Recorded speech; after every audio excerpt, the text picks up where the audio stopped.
திருச்சி 18வது வார்டில் பாதாள சாக்கடை மேல் அமைக்கப்பட்டுள்ள சிமெண்டால் ஆன மூடி சரியில்லாதது குறித்து அப்பகுதி கவுன்சிலரிடம் தெரிவித்தும் இதுவரை எந்த நடவடிக்கையும் எடுக்கவில்லை என்று அப்பகுதி மக்கள் குற்றம் சாட்டுகின்றனர். இந்நிலையில் மூதாட்டி ஒருவர் அந்த பாதாள சாக்கடை மூடியின் மேல் கால் வைத்தபோது அது உடைந்து உள்ளே விழுந்தது. மூதாட்டியின் அலறல் சத்தம் கேட்டு வந்த பொதுமக்கள் அவரை காயத்துடன் மீட்டனர். மேலும் சம்பந்தப்பட்ட மாநகராட்சி அதிகாரிகள் இதுகுறித்து நடவடிக்கை எடுக்க வேண்டும் என்றும் கோரிக்கை விடுத்துள்ளனர். சேலம் மாவட்டம் கொங்கணாபுரம் ஒன்றியத்திற்குட்பட்ட வண்டிக்காரன் காடு பகுதியைச் சேர்ந்தவர் அழகராஜ்.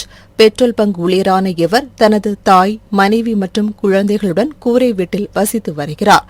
இந்நிலையில் அழகராஜும் அவரது மனைவியும் வழக்கமான பணிக்கு சென்ற நிலையில் வீட்டில் தாய் செல்லம்மாள் பேர குழந்தைகளுடன் இருந்துள்ளார். அப்போது வீட்டின் கூரையில் தீ பற்றியதால் செல்லம்மாள் மற்றும் குழந்தைகள் அலறி அடித்துக் கொண்டு வெளியேறியுள்ளனர். இதுகுறித்து தகவல் அறிந்து சம்பவ இடத்திற்கு வந்த தீயணைப்புத் துறையினர் நீண்ட நேரம் போராடி தீயை அணைத்தனர். இருப்பினும் வீடு முற்றிலும் எரிந்து வீட்டில் இருந்த 3 லட்சம் ரூபாய் ரொக்கம் மற்றும் 13 சவர நகைகள் முழுவதும் எரிந்து சாம்பலானது. தீ விபத்து குறித்து வழக்கு பதிவு செய்த கொங்கணாபுரம் போலீசார் தீ விபத்துக்கான காரணம் குறித்து விசாரித்து வருகின்றனர். தூத்துக்குடி மாநகர பகுதியில் கடந்த 17ஆம் தேதி பெய்த கனமழை காரணமாக தூத்துக்குடி ரயில் நிலையம் மற்றும் ரயில்வே தண்டவாளங்களில் மழைநீர் சூழ்ந்தது. இதன் காரணமாக கடந்த 15ஆம் தேதி முதல் தூத்துக்குடி ரயில் நிலையத்திற்கு ரயில் சேவை நிறுத்தப்பட்டிருந்தது. இந்நிலையில் ரயில் நிலையம் மற்றும் ரயில் தண்டவாளங்களில் தேங்கியிருந்த மழைநீர் வடிய துவங்கியதை தொடர்ந்து ரயில் நிலையத்தில் இருந்து நேற்று மாலை மைசூர் எக்ஸ்பிரஸ் இயக்கப்பட்டது. இதனைத் தொடர்ந்து சென்னையில் இருந்து 5 நாட்களுக்கு பின்பு முத்துநகர் எக்ஸ்பிரஸ் தூத்துக்குடி ரயில் நிலையத்திற்கு இன்று காலை வந்தடைந்தது. இதில் வந்த பயணிகள் தாங்கள் 5 நாட்களுக்கு பிறகு சென்னையில் இருந்து தூத்துக்குடி ரயில் மூலம் வந்தது மிகுந்த மகிழ்ச்சி அளிப்பதாக தெரிவித்தனர். கிறிஸ்துமஸ் திருநாளை முன்னிட்டு சென்னை புது வண்ணாரப்பேட்டை டோல்கேட்டில் உள்ள தனியார் திருமண மண்டபத்தில் சட்டமன்ற உறுப்பினர் ஜே எபினேசர் ஏற்பாட்டில் மாற்றுத்திறனாளிகள் மற்றும் ஏழை எளியோருக்கு நலத்திட்ட உதவிகள் வழங்கும் விழா நடைபெற்றது. இதில் சிறுபான்மை நலத்துறை அமைச்சர் செஞ்சி மஸ்தான் மற்றும் இந்து சமநிலை அறநிலையத்துறை அமைச்சர் சேகர் பாபு, மாநில சிறுபான்மை உரிமை பிரிவு செயலாளர் சுமேர்கான் ஆகியோர் கலந்து கொண்டு 20 மாற்றுத்திறனாளிகளுக்கு 3 சக்கர வாகனங்கள், காது கேளாதவர்களுக்கு காது கேட்கும் கருவி, ஊன்றுகோல் உள்ளிட்ட நலத்திட்டங்களை வழங்கினர்.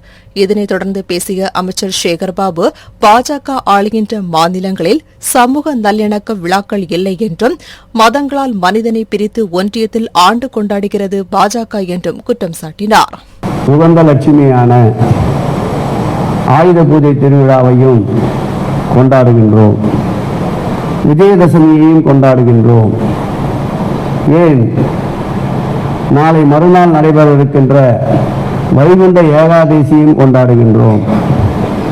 இப்படி பல நாடுகளில் இது போன்ற கொண்டாட்டங்கள் நடைபெறுவது குறைவு. ஏனென்றால் அந்த நாடுகளிலெல்லாம் மனிதர்களை காக்கின்ற, சட்டம் ஒழுங்கை காக்கின்ற திறமை வாய்ந்த முதல்வர்கள் இல்லை. நம்முடைய தமிழ்நாட்டில் மட்டும்தான் அனைத்து மதத்தையும் ஒருங்கிணைந்து நடக்கின்ற ஆற்றல் பெற்ற ஒரு முதல்வரை பெற்றிருப்பதால் தான் இங்கே மசூதிகள் காப்பாற்றப்படுகின்றன, தேவாலயங்கள் காப்பாற்றப்படுகின்றன, இந்துக்களின் திருக்கோயில்கள் காப்பாற்றப்படுகின்றன. அதைவிட முக்கியம், மனிதன் மனிதனாக வாழ்வதற்கு உகந்த மாநிலமாக இந்த தமிழ்நாடு இருக்கின்றது என்றால் அது மிகையாகாது. அண்மையில் ஏற்பட்ட புயல் மழை இயற்கை சீற்றம். சேலம் மாவட்டம் பெத்தநாயக்கன்பாளையம் அருகே கருமந்துறை பெரிய கல்வராயன் மலைப்பகுதியில் சட்ட விரோதமாக கள்ளச்சாராயம் காய்ச்சுவதாக போலீசாருக்கு ரகசிய தகவல் கிடைத்தது. அதன் பேரில் அப்பகுதியில் சோதனை மேற்கொண்ட போலீசார் ஓடை பகுதியில் கள்ளச்சாராயம் பயன்படுத்துவதற்காக இருந்த அடுப்பு மற்றும் 34 பேரல்களில் இருந்த கள்ளச்சாராய உரல்களை அளித்தனர். மேலும் இந்த சட்ட விரோதமான செயல்களில் ஈடுபட்ட நபர்களை தேடி வருகின்றனர். அரியலூர் மாவட்டம் வெங்கடரமணபுரம் கிராமத்தைச் சேர்ந்தவர் அசோக். 24 வயதான இவர் தனது இருசக்கர வாகனத்தில் அரியலூர் புறவழி சாலையில் உள்ள ரிதனா மஹால் அருகே சென்று கொண்டிருந்தபோது சாலைக்குறிச்சி கிராமத்தில் இருந்து அரியலூர் நோக்கி வந்து சென்று கொண்டிருந்த பேருந்து மீது மோதியது. இதில் அசோக் சம்பவ இடத்திலேயே உயிரிழந்தார். இதனை அறிந்த கயர்லாபாத் போலீசார் சம்பவ இடத்திற்கு சென்று இளைஞரின் உடலை கைப்பற்றி பிரேத பரிசோதனைக்காக அரியலூர் அரசு மருத்துவக் கல்லூரி மருத்துவமனைக்கு அனுப்பி வைத்தனர். மேலும் விபத்து குறித்து தீவிர விசாரணை மேற்கொண்டு வருகின்றனர். செங்கல்பட்டு மாவட்டம் திருக்கழுங்குன்றம் அருகே சதுரங்கப்பட்டினம் சாலையில் கல்பாத்தை நோக்கி சென்ற அரசு பேருந்து திருக்கழுங்குன்றம் நோக்கி சென்று கொண்டிருந்த இருசக்கர வாகனம் மீது நேருக்கு நேர் மோதியது. இதில் பரமசிவநாதர் பகுதியைச் சேர்ந்த பிரபாகரன் என்பவர் தலை நொசுங்கி சம்பவ இடத்திலேயே உயிரிழந்தார். இதனிடையே அரசு பேருந்து ஓட்டுநர் மற்றும் நடத்துனர் தப்பி ஓடிய நிலையில் தகவல் அறிந்து சம்பவ இடத்திற்கு வந்த போலீசார் அவரது உடலை கைப்பற்றி பிரேத பரிசோதனைக்காக செங்கல்பட்டு அரசு மருத்துவமனைக்கு அனுப்பி வைத்து இந்த விபத்து குறித்து விசாரணை மேற்கொண்டு வருகின்றனர். சிவகங்கை கொட்டக்குடி பகுதியில் புகையிலை மற்றும் குட்கா பொருட்களை குருசாமி என்பவர் தொடர்ந்து விற்பனை செய்துள்ளார். அவர் மீது 3 வழக்குகள் சிவகங்கை நகர் காவல் நிலையத்தில் நிலுவையில் உள்ள நிலையில் தொடர்ந்து புகையிலை பொருட்களை விற்பனை செய்த குருசாமியின் கடையை நிரந்தரமாக மூட உணவு பாதுகாப்புத்துறை ஆணையாளர் உத்தரவு பிறப்பித்துள்ளார். இதனையடுத்து உணவு பாதுகாப்பு அலுவலர் சரவணகுமார் மற்றும் காவலர்கள் குருசாமியின் கடைக்கு சீல் வைத்தனர். ராணிப்பேட்டை மாவட்டம் நெமிலி பிடிஓ அலுவலக வளாகத்தில் உள்ள உதவி செயற்பொறியாளர் அலுவலகத்தில் பல்வேறு பணிகளுக்கு லஞ்சம் வாங்கப்படுவதாக மாவட்ட லஞ்ச ஒழிப்புத்துறை டிஎஸ்பி கணேசனுக்கு ரகசிய தகவல் கிடைத்தது. அதன் பேரில் உதவி செயற்பொறியாளர் அலுவலகத்தில் டிஎஸ்பி கணேசன் தலைமையிலான போலீசார் சோதனை மேற்கொண்டனர். அப்போது உதவி செயற்பொறியாளர் அருணி கிருஷ்ணன் என்பவரின் அறையில் உள்ள பீரோவில் 77,000 ரூபாயும் இளநிலை வரைவாளர் உமா என்பவரிடம் இருந்து 20,000 ரூபாயும் அங்கிருந்த 3 ஒப்பந்ததாரர்களிடம் இருந்து 47,000 ரூபாயும் பறிமுதல் செய்தனர். மேலும் உதவி செயற்பொறியாளர் ஹரிகிருஷ்ணனிடம் சம்மன் அனுப்பி விசாரணை மேற்கொண்டு வருகின்றனர். நாகை மாவட்டம் வேதாரண்யம் அடுத்த மருதூர் வடக்கு அன்னப்பன்காடு பகுதியைச் சேர்ந்தவர் 60 வயதான பத்மாவதி. இவரது சடலத்தை எரியூட்ட உறவினர்கள் மயானத்திற்கு எடுத்து சென்றனர். ஆனால் மயானத்திற்கு செல்லும் வழியை தனிநபர்கள் ஆக்கிரமித்து வைத்துள்ளதால் இடுப்பளவு தண்ணீரில் இறந்தவரின் உடலை உறவினர்கள் கடும் சிரமத்துடன் எடுத்து சென்றனர். இதுகுறித்து சம்பந்தப்பட்ட துறையினர் விரைந்து நடவடிக்கை எடுக்க வேண்டும் என்று அப்பகுதி மக்கள் கோரிக்கை விடுத்துள்ளனர். மருதூர் வடக்கு ஊராட்சி மன்றத்துக்கு மேல்புறமாக ஒரு 25 குடும்பத்துக்கு மேலே முத்தரையர் சமூகம் இருக்கிறோம். இப்போ எனக்கு 38 வயசாகுது. இப்போ எனக்கு அனுபவம் தெரியாத காலங்களில் இருந்தே அவங்க முன்னோர்கள்னு இப்படி பல பேர் இந்த மயானத்தை தான் பயன்படுத்திக்கிட்டு இருக்கு. இந்த மயானத்துக்கு வரத்துக்கான சரியான பாதை வசதிங்கிறது அறவே கிடையாது. இப்போ இன்னும் பெருவெள்ள காலங்களில் கழுத்தளவு தண்ணியிலெல்லாம் கொண்டு வர்ற ஒரு அவல நிலை இருக்குது. இதை ஊராட்சிக்கும் மற்ற அரசு அதிகாரிகளுக்கு தெரிவித்து பலமுறை மனு கொடுத்து இதுக்கு போராட்டம் அறிவித்து அமைதி பேச்சுவார்த்தையில் இந்த இடத்துல மயானத்துக்கு நாங்கள் சாலை வசதி செஞ்சு தரோன்னு சொல்லி இது வரைக்கும் எந்த நடவடிக்கையும் இல்லை. அளக்குறோம் பணம் கட்டிட்டோன்னு சொல்கிறாங்க. இதில் ஊராட்சியில் கிராம சபை கூட்டம் எல்லாத்துலேயுமே தீர்மானம் வச்சுருக்கு. ஆனால் இது வரைக்கும் யாரும் இதுக்கு செவி சாய்க்கிறதா இல்லை. தூத்துக்குடி மாவட்டத்தில் பெய்த தொடர் கனமழையின் காரணமாக விளாத்திக்குளம் அருகே பனையூரில் அமைந்துள்ள பெரிய கண்மாயில் ஏற்பட்ட காட்டாற்று வெள்ளத்தில் கண்மாயின் தடுப்புகள் மற்றும் மதகுகள் உடைந்தது. இதனால் கண்மாயில் இருந்து தண்ணீர் வெளியேறியதால் விவசாயத்திற்கும் குடிநீருக்கும் தட்டுப்பாடு ஏற்படும் சூழல் ஏற்பட்டுள்ளது. இதனால் இனி வரக்கூடிய தண்ணீரை சேமித்து வைத்துக் கொள்ள வேண்டும் என்பதற்காக அந்த கிராம மக்கள் தற்காலிகமாக கண்மாயில் மண் மூட்டைகள் மற்றும் கட்டைகளை பயன்படுத்தி தடுப்புகள் அமைத்து வருகின்றனர். மேலும் இனிவரும் காலங்களில் இப்பகுதியை சேர்ந்த விவசாயிகள் மற்றும் பொதுமக்களின் நலன் கருதி இந்த கண்மாய்க்கு முறையான தடுப்புகள் மற்றும் மதகுகள் அமைத்துக் கொடுக்க வேண்டும் என்று கிராம மக்கள் சார்பில் கோரிக்கை வைக்கப்பட்டுள்ளது. மயிலாடுதுறை மாவட்டம் தரங்கம்பாடி அருகே உள்ள கிள்ளியூர் ஊராட்சியில் நபார்டு வங்கி நிதி உதவி மூலம் 62,50,000 ரூபாய் மதிப்பீட்டில் விவசாயிகளின் நீண்ட நாள் கோரிக்கையான நுகர்பொருள் வாணிப கழக நேரடி நெல் கொள்முதல் நிலையம் கட்டுவதற்கான அடிக்கல் நாட்டு விழா நடைபெற்றது. இதில் பூம்புகார் சட்டமன்ற உறுப்பினர் நிவேதா முருகன் கலந்து கொண்டு அடிக்கல் நாட்டி பணிகளை துவக்கி வைத்தார். நாமக்கல் மாவட்டம் ராசிபுரம் அடுத்த வெண்ணந்தூர் பகுதியில் மக்களுடன் முதல்வர் திட்ட முகாம் நடைபெற்றது.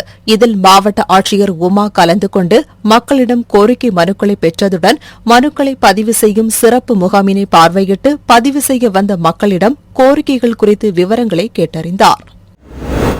கடந்த சில நாட்களுக்கு முன்பு பெய்த கனமழையால் பாதிக்கப்பட்ட நெல்லை தூத்துக்குடி மாவட்ட மக்களுக்கு மாநிலத்தின் பல்வேறு பகுதிகளில் இருந்து நிவாரணப் பொருட்கள் அனுப்பி வைக்கப்பட்டு வருகிறது. அந்த வகையில் திண்டுக்கல் மாவட்டம் பழனி ஊராட்சி ஒன்றிய அலுவலகத்தில் இருந்து அரிசி, பருப்பு, மளிகைப் பொருட்கள் என சுமார் 7 லட்சம் மதிப்பிலான நிவாரணப் பொருட்கள் அனுப்பி வைக்கப்பட்டுள்ளது. காஞ்சிபுரம் மாவட்டம் தம்மனூர் கிராமத்தில் மக்கள் தொடர்பு திட்ட முகாம் நடைபெற்றது. இம்முகாமில் வருவாய்த்துறை, ஊரக வளர்ச்சித்துறை, மாற்றுத்திறனாளி நலத்துறை உள்ளிட்ட துறைகளின் கீழ் செயல்பட்டு வரும் திட்டங்களின் விவரங்கள் குறித்து பொதுமக்கள் தெரிந்து கொள்ளும் வகையில் துறை சார்ந்த அரங்குகள் அமைக்கப்பட்டுள்ளது. இதனை பொதுமக்கள் பார்வையிட்டு பயன்பெறுமாறு கேட்டுக் கொள்ளப்பட்டது. மேலும் இம்முகாமில் மாவட்ட ஆட்சியர் கலைச்செல்வி மோகன் கலந்து கொண்டு 87 பயனாளிகளுக்கு 72 லட்சம் ரூபாய் மதிப்பிலான நலத்திட்ட உதவிகளை வழங்கினார். திருவள்ளூர் மாவட்டம் ஆவடி சட்டமன்ற தொகுதி சார்பில் மழை வெள்ளத்தால் பாதிக்கப்பட்ட தென் மாவட்ட மக்களுக்கு நிவாரணப் பொருட்கள் வழங்க ஏற்பாடு செய்யப்பட்டது. அதன்படி 500 அரிசி மூட்டைகள், 1000 பேருக்கான மளிகைப் பொருட்கள் அடங்கிய தொகுப்புகள், போர்வைகள் என 15 லட்சம் ரூபாய் மதிப்பிலான நிவாரணப் பொருட்கள் சட்டமன்ற உறுப்பினர் நாசர் பார்வையிட்டு அனுப்பி வைத்தார். அப்போது ஆவடி மாநகர ஆணையர் ஷேக் அப்துல்லா ரஹ்மான், மாநகர மேயர் உதயகுமார் உள்ளிட்ட பலர் கலந்து கொண்டனர். திருவாரூர் மாவட்ட ஆயுதப்படை மைதானத்தில் குற்ற வழக்குகள் பயன்படுத்தப்பட்டு 2023ஆம் ஆண்டு பறிமுதல் செய்யப்பட்ட 2 சக்கர வாகனங்கள், 4 சக்கர வாகனங்கள் பொது ஏலம் நடைபெற்றது. மாவட்ட காவல் கண்காணிப்பாளர் ஜெயக்குமார் தலைமையில் நடைபெற்ற பொது ஏலத்தில் வாகனங்கள் நிர்ணயிக்கப்பட்ட விலையை விட அதிக விலைக்கு ஏலத்தில் எடுத்த வாகன ஓட்டிகளுக்கு அடையாள சான்றுகள் பெறப்பட்டு வாகனங்களை உடனுக்குடன் காவல்துறையினர் வழங்கினர். இந்த வாகன பொது ஏலம் மூலம் அரசுக்கு 70 லட்சம் ரூபாய் வருவாய் கிடைத்துள்ளதாக காவல்துறை சார்பில் தெரிவிக்கப்பட்டது. இந்த பொது ஏலத்தில் முன்பணம் கட்டி டோக்கன் பெறப்பட்ட சுமார் 250க்கும் மேற்பட்ட பொதுமக்கள் கலந்து கொண்டனர். தருமபுரி மாவட்டம் பென்னாகரம் அருகே பி அக்ரகரம் பகுதியில் மிகவும் பழமை வாய்ந்த பிரசித்தி பெற்ற ஸ்ரீ முனியப்பன் கோவில் அமைந்துள்ளது. இக்கோவிலின் மூலவரான ஸ்ரீ முனியப்பன் சிலையினை சுற்றிலும் ஆள் உயர அளவிற்கு பக்தர்கள் அன்பளிப்பாக வழங்கப்படும் வேல்களை கொண்டு வேல் போல் அமைக்கப்பட்டுள்ளது. இந்நிலையில் கிராம மக்களிடம் கருத்துக்களை கேட்டறியாமல் செயல் அலுவலர் தனிச்சையாக செயல்படுவதாக தெரிவித்து 50க்கும் மேற்பட்ட செயல் அலுவலர் அலுவலகத்தை முற்றுகையிட்டனர். அப்போது செயல் அலுவலர் ஜீவானந்தம், தர்கார் சங்கர், ஆய்வாளர் தனுசூர்யா ஆகியோர் முற்றுகையில் ஈடுபட்ட பொதுமக்களிடம் சமாதான பேச்சுவார்த்தை நடத்தினர். அந்த பேச்சுவார்த்தையில் உடன்பாடு ஏற்பட்டதை அடுத்து பொதுமக்கள் கலைந்து சென்றனர். அரியலூர் மாவட்டம் ஆலத்தியூர் பகுதியில் உள்ள ராம்கோ மற்றும் சங்கர்ஷிமன் ஆலைகளை தமிழ்நாடு சட்டமன்ற பேரவை அரசு உறுதிமொழி குழு தலைவரும் பண்ருட்டி சட்டமன்ற உறுப்பினருமான வேல்முருகன் ஆய்வு செய்தார். அப்போது ராம்கோ சிமெண்ட் ஆலையில் சேதமடைந்துள்ள கட்டிடப் பகுதிகளை சுட்டிக்காட்டி இதனை ஏன் சீரமைக்கவில்லை என்றும் ஏதாவது அசம்பாவித சம்பவங்கள் நடந்தால் யார் பொறுப்பு என்றும் கண்டித்துக் கொண்டார். மேலும் பணம் பதவி இருக்கும் என்பது போன்ற அணுகுமுறைகளை நிறுவனம் மாற்றிக்கொள்ள வேண்டும் எனவும், இல்லையென்றால் ஆலையை இயங்காத அளவிற்கு குழு நடவடிக்கை எடுக்கும் என்றும் எச்சரித்தார். சேலம் மாவட்டம் ஆத்தூர் அம்மம்பாளையத்தில் இயங்கி வரும் தனியார் பள்ளியின் சார்பில் போதைப் பொருள் தடுப்பு மற்றும் பெண் குழந்தைகள் வன்கொடுமை தடுப்பு விழிப்புணர்வு 2 சக்கர வாகன பேரணி நடைபெற்றது. இப்பேரணியை ஆத்தூர் அனைத்து மகளிர் காவல் நிலைய காவல் ஆய்வாளர் மலர்குடி கொடியசைத்து தொடக்கி வைத்தார்.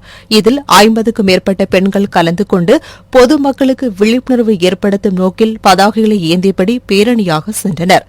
செல்லியம்பாளையத்தில் தொடங்கிய இந்த பேரணி நரசிங்கபுரம், விநாயகபுரம், உடையார்பாளையம் பேருந்து நிலையம், காமராஜர் ரோடு உள்ளிட்ட பகுதியில் வழியாக சென்று அம்மம்பாளையத்தில் நிறைவு பெற்றது.